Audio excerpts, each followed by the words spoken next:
എല്ലാവർക്കും ഒരുപോലെ ഇഷ്ടമുള്ളൊരു പ്ലാന്റ്സ് ആയിരിക്കും ആഫ്രിക്കൻ വയലറ്റ്സ് ചെടികൾ.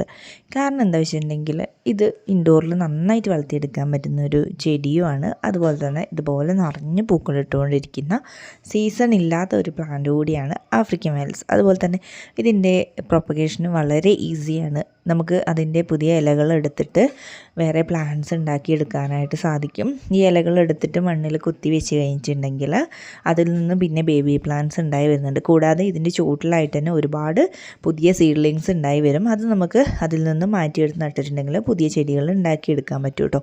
ഇതിന് കുറച്ച് കെയറിങ് ആവശ്യമായിട്ടുള്ളൊരു പ്ലാന്റാണ്.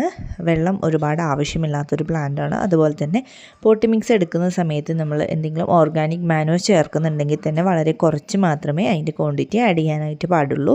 മണ്ണും ചകിരിച്ചോറും കൂടുതൽ എടുത്തിട്ട് നല്ല പോട്ടി മിക്സ് തയ്യാറാക്കാൻ പറ്റുന്ന ചെടികളാണ് ആഫ്രിക്കൻ വയലറ്റ്സ്. ഇത് കുറച്ച് വെയിലൊക്കെ ഉള്ള സ്ഥലത്ത് വെച്ച് നന്നായിട്ട് വളർത്തിയെടുക്കാൻ പറ്റുന്ന ചെടി കൂടിയാണ്. ഇതുപോലെ ഒരു ആവറേജ് സൈസുള്ള പോട്ടിലൊക്കെ നമുക്ക് ഈസി ആയിട്ട് വളർത്തിയെടുക്കാൻ പറ്റും കേട്ടോ ഈ ചെടികൾ. ഇതിൻ്റെ കോംബോ ആയിട്ട് കൊടുക്കുന്നുണ്ട്. 10 പ്ലാന്റിൻ്റെ കോംബോയ്ക്ക് 590 രൂപയാണ് വരുന്നത്. ഇതിന് എക്സ്ട്രാ കൊറിയർ ചാർജ് ഒന്നും വരുന്നില്ല.